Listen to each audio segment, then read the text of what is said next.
Bueno, este es el video de la segunda parte de topología de la semana, eh, que va a complementar la primera, donde esencialmente introducí la noción de topología y las otras nociones más básicas, los ejemplos de las topologías más estándares, y que ahora vamos a empezar a trabajar poco a poco, tal vez a partir del próximo video. Pero este segundo video va a ser también un poco introductorio en el sentido de que va a haber más definición que resultado. Y bueno, la idea es un poco seguir expandiendo el conocimiento de las nociones de topología, ¿ya? Así que les recuerdo un poco que era una topología dado un conjunto distinto vacío y tau un subconjunto de las partes del conjunto X, que es una familia no vacía. Decíamos que tau era topología sobre X si se cumplían tres cosas que son relativamente simples de probar. La primera es que el vacío y el mismo conjunto están en esta familia tau. Un segundo punto es que si tengo dos conjuntos A y B en tau, entonces la intersección también está. Y la tercera, una propiedad de unión arbitraria, que quiere decir que si tengo una familia arbitraria de elementos de la topología tau, entonces su unión también está. ¿Ya? Estas eran las tres propiedades que definen una topología. Los elementos de la topología se llaman abiertos y x, tau al par en conjunto se llama el espacio topológico, o ET.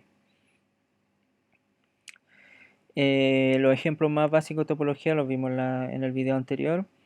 La más básica es la topología grosera, que contiene solo el vacío y a x. La más completa es la de las partes, que contiene todos los subconjuntos de x.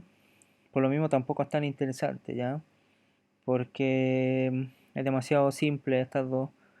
Esta es un poquito más interesante porque tiene, aunque es muy simple, tiene mucho que decir. Dado dos elementos, por ejemplo 0 y 1, define una topología en el cual uno de los elementos no es abierto. ¿Ya? Esencialmente son los tres abiertos de este conjunto. Y es la topología de Sierpinski. Otra definición que vimos en el video anterior era la de ser una topología más fina que otra. Decíamos que tau 1 era más fina que tau 2 si tau 2 estaba contenida en tau 1. Es decir, tau 1 tiene más abiertos que tau 2, o sea, tiene los mismos abiertos que tau 2, pero más, ¿ya? El ejemplo de la topología más fina posible siempre va a ser la de las partes. No es la más, no es la más útil, pero bueno, es la más grande siempre. También otro ejemplo que vimos súper importante era ver desde el punto de vista topológico lo que se vio en cálculo en varias, es decir, lo abierto de la topología canónica de RD, ¿cierto? La topología canónica eran esencialmente todos los conjuntos abiertos en RD, es decir, todos los A subconjuntos de RD, tal que si me paro en un punto de A, es posible encontrar una bolita de un cierto radio epsilon y centrada en X, que está contenida, ¿ya? Y las bolas abiertas, acuérdense, se definían de esta manera. Son los puntos en RD tales que la distancia a X era menor que epsilon. ¿Ya? Según recuerdo, esto es una manera diferente de ver los RD. En RD se veían los abiertos como por esta definición. Y ahora vemos la topología y los elementos de la topología son los abiertos. Pero son equivalentes. También hablamos de la topología inducida por una familia de conjuntos, de subconjuntos de X, que la denotamos sigma de A caligráfica, que era la intersección de todas las topologías en X que contenían al subconjunto A caligráfica, ¿ya? Y como es intersección de topología, entonces es topología.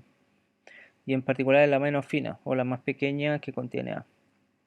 Cualquier otra topología que contenga al conjunto A tiene que ser más grande que esta. Ya. A ver. Vamos a ver otro ejemplo, esta vez cada vez yendo un poco más aterrizado a ejemplos más aplicados. Pero antes necesito introducir ciertas definiciones. Dado un conjunto X y D, una función de X cruz X a los reales, es decir, una función de dos variables. Diremos que D es una distancia métrica si se cumple que para cualquier x, y, z en x mayúscula se cumplen estas tres propiedades. ¿Ya? La primera es que la distancia entre x y siempre es mayor o igual a 0. Y si fuese 0, entonces los puntos son iguales, x igual a y. La otra es que la distancia de x y igual a la distancia de yx. Esa es la segunda propiedad. Y la tercera es que la distancia de x y es menor o igual que la distancia de x a z más la distancia de z y, que es lo que uno llama usualmente la desigualdad triangular. Ya, si en un espacio x encuentro una función que hace esto, voy a hablar de que d es una distancia métrica. Y al par x, d también se le llama espacio métrico. ¿Ok? Esa entonces es la definición de espacio métrico. Entonces hay que tener asociada una distancia. Les voy a dar un par de ejemplos. El más simple es RD con la distancia que es la norma de x menos y. Aquí hay otro ejemplo que funciona para cualquier x. Puedo introducir la distancia que dice que dos puntos, la distancia entre dos puntos es 0 si son iguales, es decir, efectivamente no hay distancia entre los dos, y si son diferentes la distancia va a valer 1. Esta es la distancia que dice que esencialmente está diciendo que dos puntos son iguales o no. Si son iguales, entonces la distancia es 0, y si son diferentes la distancia es 1. Esta es una métrica, ¿ya? Les pido a ustedes que verifiquen, no es difícil. Y otro ejemplo que vamos a ver en el próximo slide es el espacio vectorial normado, ¿ya? ¿Qué es un espacio vectorial normado? De partida tiene que ser un espacio vectorial sobre un cuerpo K, puede ser los reales o los complejos, y donde este espacio vectorial X posee una función norma, ¿ya? Una función que toma un elemento de X, que en general lo llamamos vectores, y me devuelve un número real. Y tal que esta función norma lo que cumple es que la norma de cualquier vector es mayor o igual a 0, y si es 0 entonces el vector era 0. La otra propiedad clásica es que la norma de lambda veces x con lambda escalar, ¿cierto? En mi cuerpo, es módulo de lambda por norma del vector x. Y la tercera propiedad es una de desigualdad triangular, que me dice que la norma de x más y es menor o igual a la norma de x más norma de y. Estas tres propiedades definen lo que es una norma, ¿ya?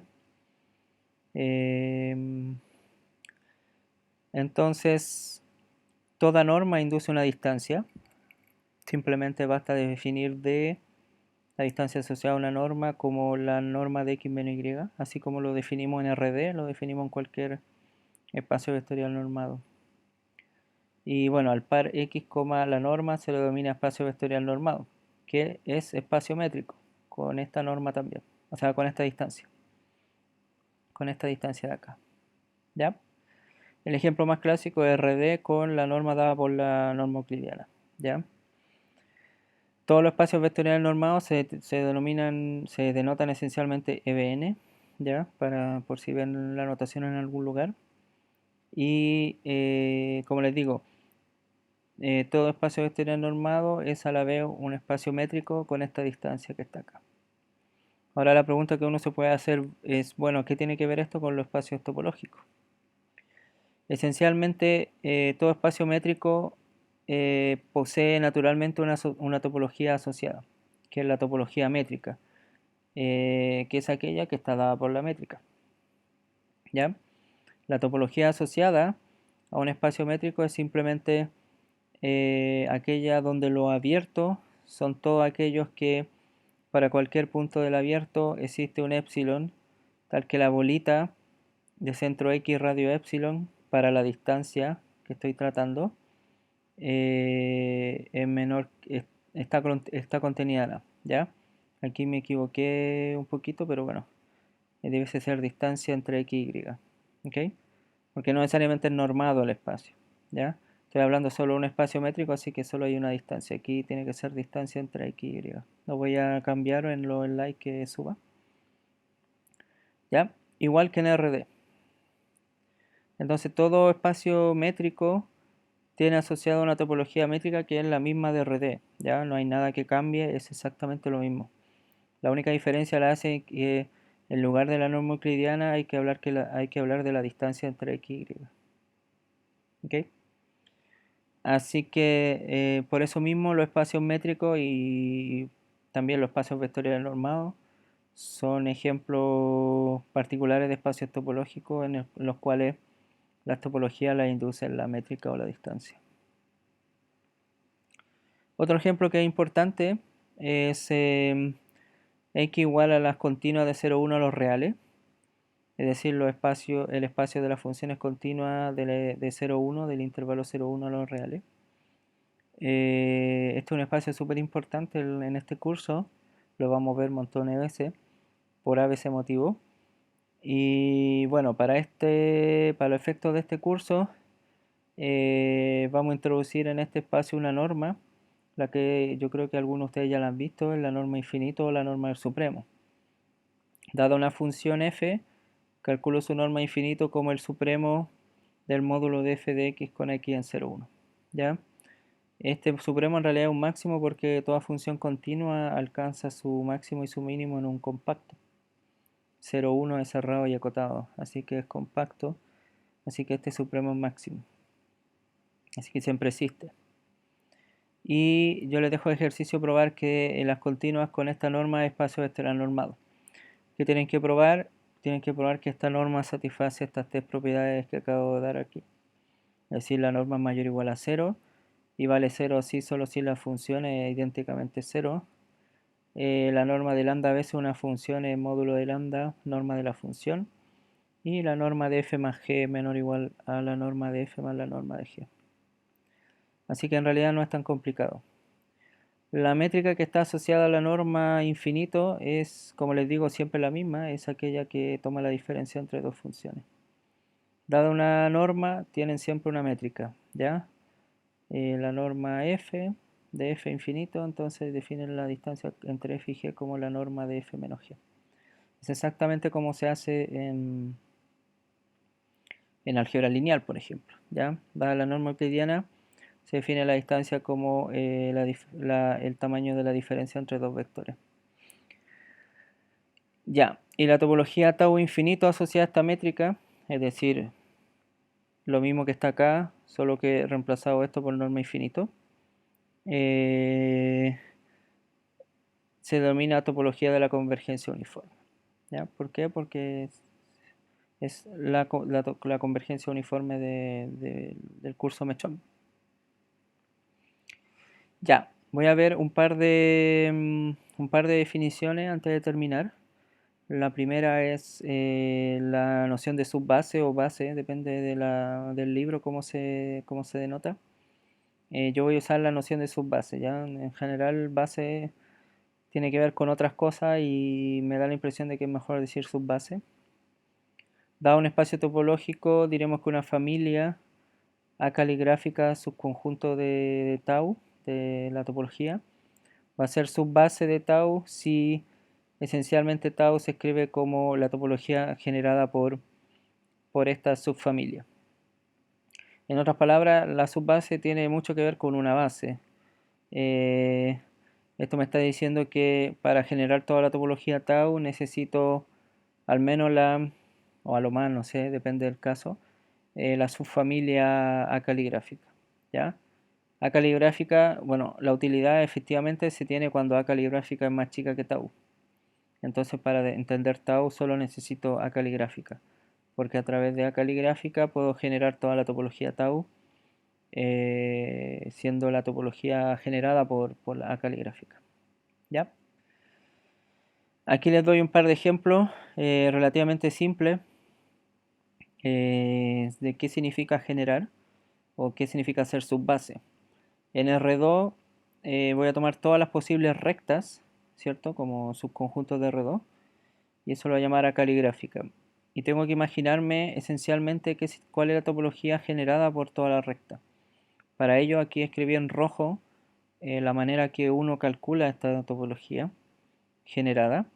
Esencialmente parte del conjunto de caligráfica y lo que hace es proceder de manera topológica, es decir, cómo se define una topología. ¿Qué quiere decir cómo se define una topología? Quiere decir que intersecto, hago intersecciones finitas de elementos de A caligráfica. Lo que me produce, lo que hago es unirlo arbitrariamente para luego intersectar finito y unir arbitrario. Y así sucesivamente hasta que me quede claro cuál es el resultado. Entonces la intersección finita de recta esencialmente son puntos o son vacíos, dependiendo si son paralelas. Así que voy produciendo puntos. La unión arbitraria de recta me va produciendo conjuntos completos, es decir, no sé, pueden ser conos, pueden ser franjas, pueden ser, no me va a producir un círculo, ¿ya? Pero bueno, un círculo me lo produce esencialmente intersecciones de recta, ¿ya? Que se infinitas de recta. Bueno, intersección finita, sí. No me va a producir un círculo. Pero bueno, lo que quiero decirles es que la topología generada por la recta son todos los subconjuntos de R2. Esencialmente, uniendo cantidad arbitraria de rectas e intersectando cantidad finita de rectas, puedo escribir cualquier subconjunto de R2. ¿Ya? Si no les convence la idea, piénsenlo un ratito, ¿ya? Piensen en un conjunto cualquiera de R2 y traten de ver cómo lo pueden escribir como unión, unión arbitraria recta, ¿ya? Eso no es tan complicado, ¿ya? No es tan complicado. Ya. También si tomo solo las rectas horizontales en R2, la generada de estas rectas horizontales va a ser este conjunto de acá. Todos los conjuntos de la forma R cruz B, donde ves cualquier subconjunto de R. ¿Ya? Esencialmente es toda la franja. Aquí me equivoqué, esto lo tengo que borrar. Debía haber dicho que todas las franjas posibles horizontales. ¿Ya? Vuelvo a repetir, o sea, intersecto un número finito de rectas horizontales, un número arbitrario de rectas horizontales, vuelvo a intersectar un número finito de lo que me resulte, vuelvo a unir una cantidad arbitraria, ¿ya? Y así lo que estoy produciendo es esencialmente esto. R cruz B, donde ves cualquier subconjunto de los reales. Esta es una definición muy muy importante porque es para mí la manera más fácil de tratar las topologías que a través de la base de abierto, ¿ya? Que es ligeramente diferente a la noción de subbase. Aquí voy directo al grano, voy a los abiertos de la topología y voy a decir que una subfamilia de la topología, una subfamilia B caligráfica, se va a decir base de abiertos de tau si cada elemento abierto A de tau se puede escribir como unión no necesariamente finita, unión numerable, no numerable, de elementos de la base de abierto. ¿Ya? Todo abierto lo puedo escribir como unión de estos BI elementos de la base de abierto. La manera más simple de la base de abierto más simple de tau es simplemente tau misma. Pero la gracia es hacerla lo más chica posible de tal manera que sea útil para tratar los problemas. ¿Ya? Ok. Acuérdense que los BI son necesariamente abiertos porque la base de abierto está contenida en la topología. Esta es, por ejemplo, en los reales, una base de abierto son los intervalos abiertos. Es una base para la topología canónica. Todo abierto de los reales se puede escribir como unión de una cierta unión de intervalos de esta forma. ¿Ya? Eso no es tan complicado. Piensen en cualquier abierto de los reales. y efectivamente se puede escribir como unión de intervalos, ¿ya? Eso por un lado. Por el otro, esta es una cosa un poquito más rebuscada. La misma topología canónica la puedo escribir como generada, o tal vez todo lo abierto de la topología canónica lo puedo escribir como unión de esta base de abiertos que es numerable, ¿ya? A diferencia de la parte anterior donde tomo A y B cualquiera de los reales, ahora tomo A y B los racionales con la misma condición A menor que B. Y lo que les digo es que esta también es una base de abiertos para la topología canónica sobre los reales. Simplemente piensen que cualquier abierto XY, cualquier intervalo XY lo pueden escribir como unión numerable de intervalo de la forma ANBN con AN y BN en los racionales, ¿ya? Y tal que AN converge a X y BN converge a Y. Esta escritura numerable de cualquier abierto le está diciendo esencialmente eh, que esta familia B tilde caligráfica también es base de abierto, porque estos tipos de acá ya los puedo escribir de manera numerable. ¿Okay?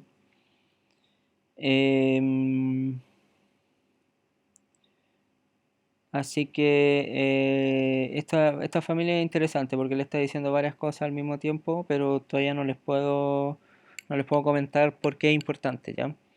Pero bueno, también lo importante es que sea lo más chica posible la base de abierto. Entonces, en lugar de tratar todos los reales como índices de esta base de abierto, puedo reducirlo a solo los racionales. Y eso me va a reducir el tamaño de la base de abierto. Eso es relativamente importante. Otro ejemplo de base de abierto numerable es esta que NRD considera todas las bolas centradas en Q a la D, es decir, todas las coordenadas de X son racionales. Y voy a tomar un cierto tamaño de los radios que va a ser también racional, 1 sobre n. ¿Ya? Esencialmente cualquier abierto de RD lo puedo escribir como unión numerable de estas bolitas. ¿Ya? Así que una base de abierto numerable de la topología, aquí tiene que ser topología canónica, ¿ya? Pero también yo creo que genera la topología discreta.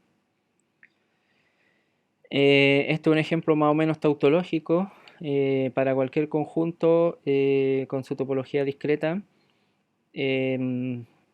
Los singleton son la base de abierto más pequeña de la topología discreta, ¿ya? Esencialmente para escribir cualquier subconjunto de X mayúscula lo que necesito son sus singleton, ¿ya? Y unión de singleton me da cualquier conjunto o cualquier subconjunto de X. Así que esta es la topología más, digamos, simple, perdón, es la base de abierto más simple que me puede generar la topología discreta. Ya, eso es por el momento. Yo les pido que ustedes revisen este video una nueva vez, se convenzan de que efectivamente se están dando los resultados que les estoy mostrando, de que vamos a ver bastantes ejemplos a través de los próximos videos. Por el momento solo coloco las definiciones y alguno que otro ejemplo, pero a posteriori vamos a ir mucho más adentro y en las clases auxiliares también van a ser bastante más ejemplos de cómo utilizar esto. Así que por ahora vamos a ver más que nada las definiciones y los ejemplos más básicos y a posteriori vamos a andar un poquito más en profundidad, hacer más ejemplos y mostrarles algunas aplicaciones, ¿ya? Así que eso por ahora, espero que estén muy bien, cuídense harto y nos vemos la próxima ocasión. Chao, chao.